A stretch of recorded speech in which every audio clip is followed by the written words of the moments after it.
Well, I mean, I can honestly say that Jefferson Parish is storm ready. We have been working at this now for 3 or 4 days, and we're in earnest. We actually started on Saturday with our first crisis action team meeting. And so we actually set our agenda as to how we were going to start our notifications and start dealing with each segments of the workforce, and also with the state and local agencies that we have to interact with. Remember, we have 6 municipalities that incorporated, so we had to get in touch with their mayors and their police chiefs to make sure that they had full situational awareness of what was actually occurring and how this storm was going to unfold. So we think we did a really good job there. And so we have every one of our stakeholders are on the same page right now. hmm What's it looking for all those municipalities ahead of tomorrow? So I mean, it's looking good. I mean, they all have all their critical infrastructure departments are up and running. They're on standby. Many of them are already activated.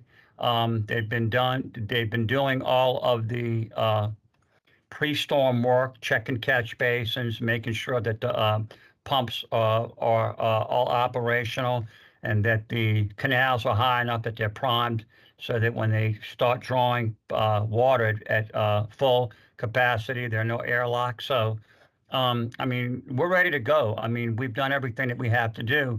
We're going to activate at 6 p.m. today. Our emergency food contractor has been activated, so we'll be able to feed everybody hmm starting at 6 p.m. And so we've also activated 800 EDE employees, essential duty employees, and those are employees that belong to various departments, and they have special tasks. Some of them clean up the streets, clear out the streets.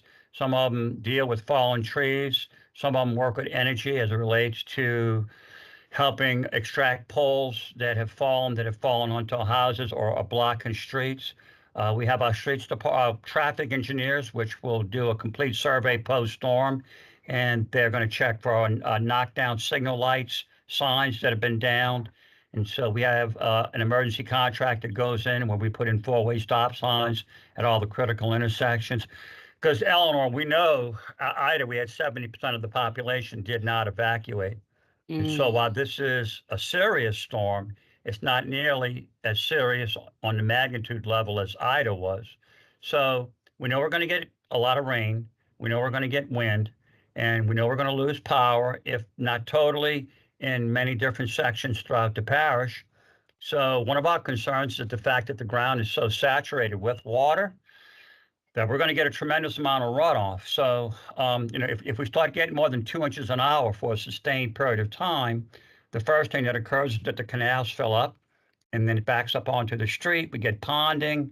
But if that continues for an extended period of time, then the water starts to creep up toward the businesses and the homes. So, we are aware of all these things. We're in very good shape. We have all of our emergency generators in place.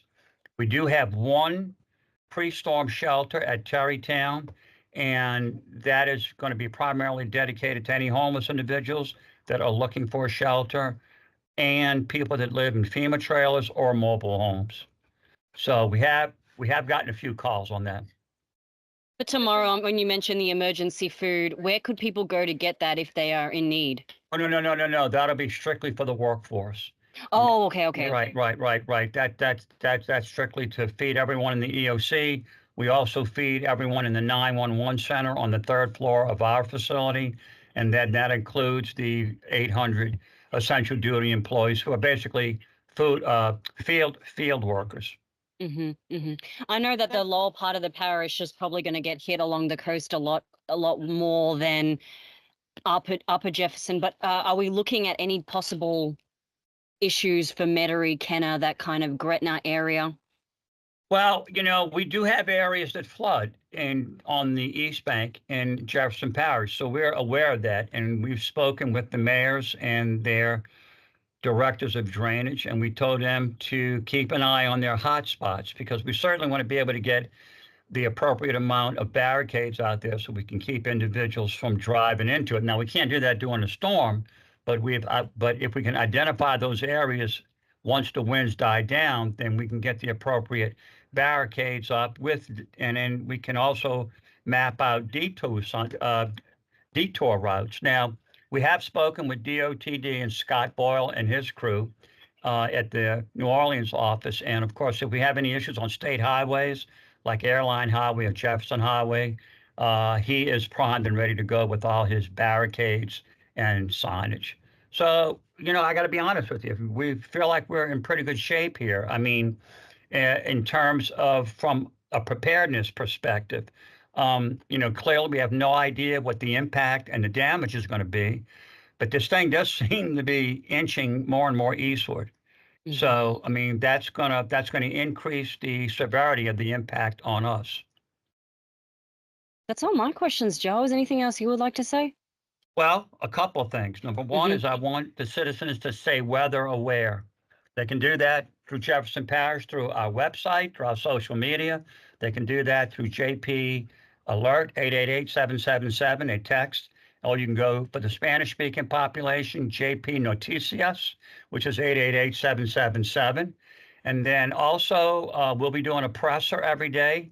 And so the parish president will do that, and that'll be looped on our website so they can get a tremendous amount of information. We spend the entire day with the parish president, giving her the most up-to-date information that we can. And so we did this for Ida, and it worked exceptionally well, where we were able to push a lot of current information out to the public, because the public really needs to be informed on this, Eleanor, because without power, a lot of the television is not working. They still have radio, and they still have their phones for social media. But, I mean, you'd be surprised how many people rely on that television. And without electricity, then you start losing some of those communication outlets or avenues. And again, stay weather aware, and you still have time to hurricane-proof your home, get all the loose objects, either put them in your shed or put them inside your garage, or just get them out away from outside. That way, that's going to reduce the amount of flying projectiles that can actually cause damage, and not to your house, to someone else's house. So, we think, and look, we certainly don't want anyone getting out there right after the storm. During Ida, we had a lot of problems with individuals that were basically just driving around and sightseeing. And that actually slows down our recovery effort. So, and not just Jefferson Parish, but energy and all the contractors that are brought in to try to start repairing the damage, clearing the streets. Every aspect of the recovery gets slowed down. And I forgot to ask, generator safety. I know people have generators and they have to come on after the storm.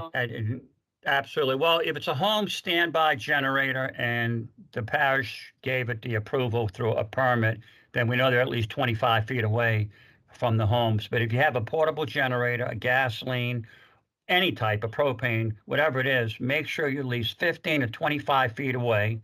Do not put it under carport. Do not put it in your garage. And it's important to keep it away 15 to 25 feet away from your home, because you don't want that carbon monoxide getting into your eaves of your house, because it will seek to its level and it will come down. A great safety backup, and I have a standby home generator, and I have 2 carbon monoxide detectors inside my house on the windows that are facing the generator, because that's where it's first likely to come in. So that'll give my family ample warning to either turn off the generator, open the windows, and get out the house until it's safe to go back in.